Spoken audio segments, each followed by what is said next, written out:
Welcome to Open Book Day Comic Fest 2014, held in Cape Town. I'm Matt Gervais, and I will be taking you through the festival, introducing you to the people and their passion.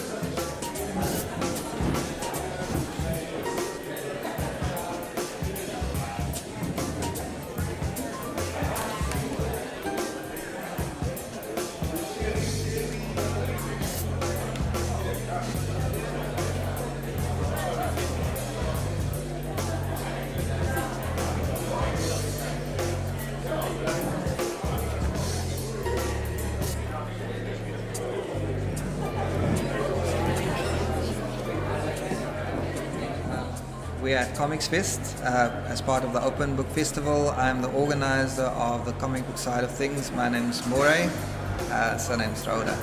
Okay, cool. Okay. And what's really special about today?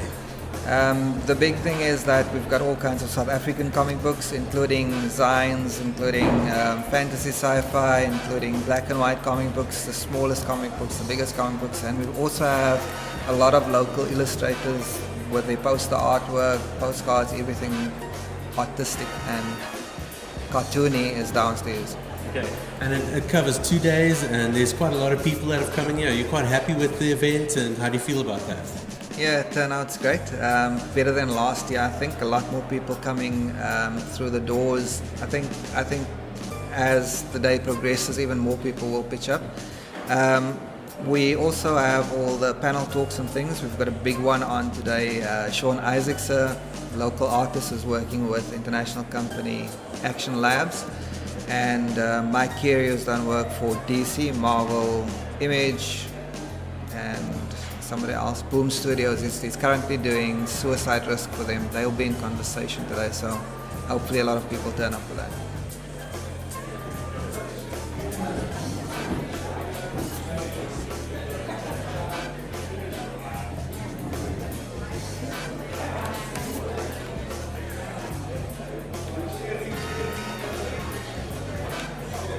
So this is your first time at a comic book festival. Are you enjoying it?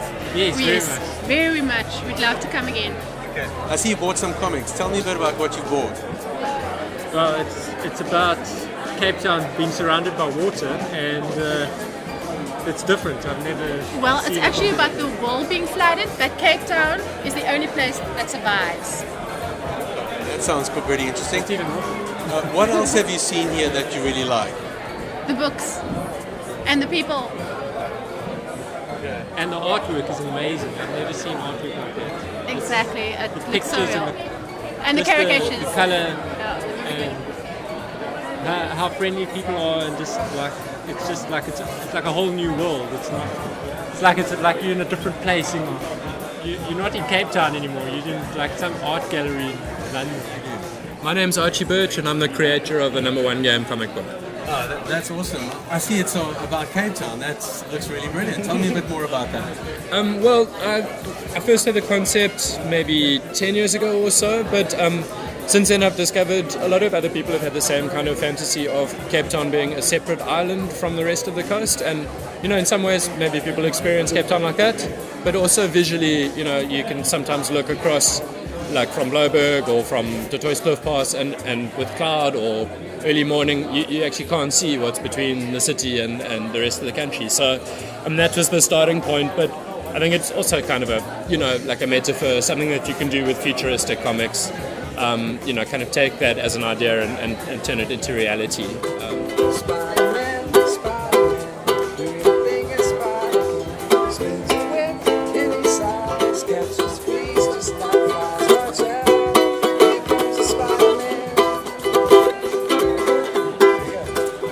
My name's Sue Opperman. I am a member of the CCIBA. We're the Centre for Comics and Illustrative Book Art. So I helped with the publishing of the Graflit edition, which is an anthology of local South African comic art. Then I was also on the organising committee for Comics Fest 2014, working with Moray Rhoda and Frankie Murray.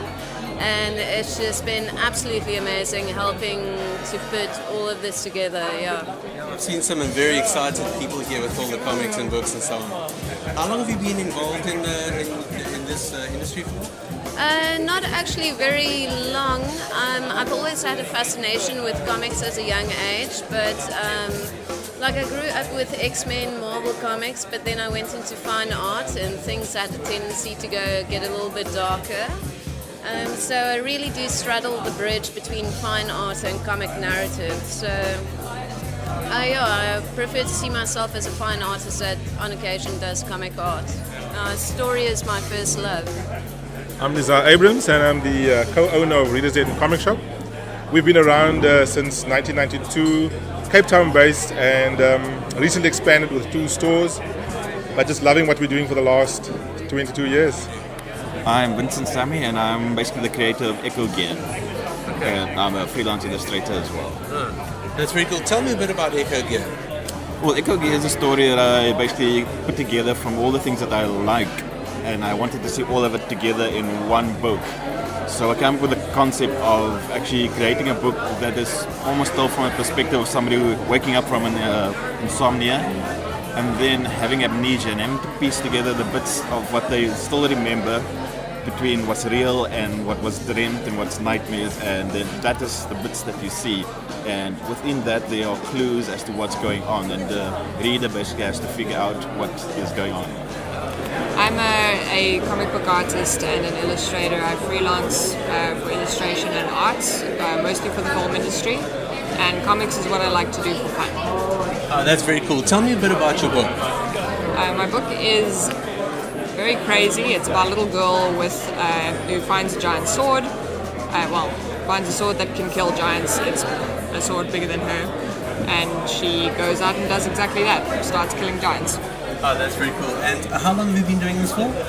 I only started taking the idea of doing comic work seriously about 2 years ago. I came out with a little 12-page book for Free Comic Book Day about 2012, and then this year came out with a first chapter for Sophie. So I'm planning maybe a 5 to 6 part epic of the story, and this is chapter 1. My name is Luke Mulva. I'm an illustrator and comic book creator from Durban, and I'm here to punt my little rag mag. It's called Nero. Oh, that's really cool. What's Nero about? Nero is a tale that takes place in a gritty futuristic dystopia of South Africa, and it follows the titular character Lazarus Nero, who's this crippled genius who uses nanotechnology to turn the moon into a supercomputer and become God King of a new reality. And there's like romance and action and gunfights, so something for everyone. Definitely got to get some of that. I'm Sean Isaacs and I currently draw comic books. I've done artwork for Pathfinder for Dynamite, and I'm currently working on a creator-owned book called Stray, which will be out and available in January for the general public. That's very cool. How long have you been doing this? I've been drawing my whole life, but I've been working mostly on comics for the past 3.5 years primarily. Pretty much since I lost my job. And I was like, okay, well, now's the time to actually get started into comics and put my effort into it, and it's turned out pretty well so far. That's great. I've heard you're going overseas next year or sometime soon to London or England. Tell me a bit about that. Oh, no, I'm going to New York actually in October for New York Comic Con, so I'll be there at the Action Lab booth doing some signings and going to the comic shops and signings and a couple of interviews while we're there on our creator-owned book.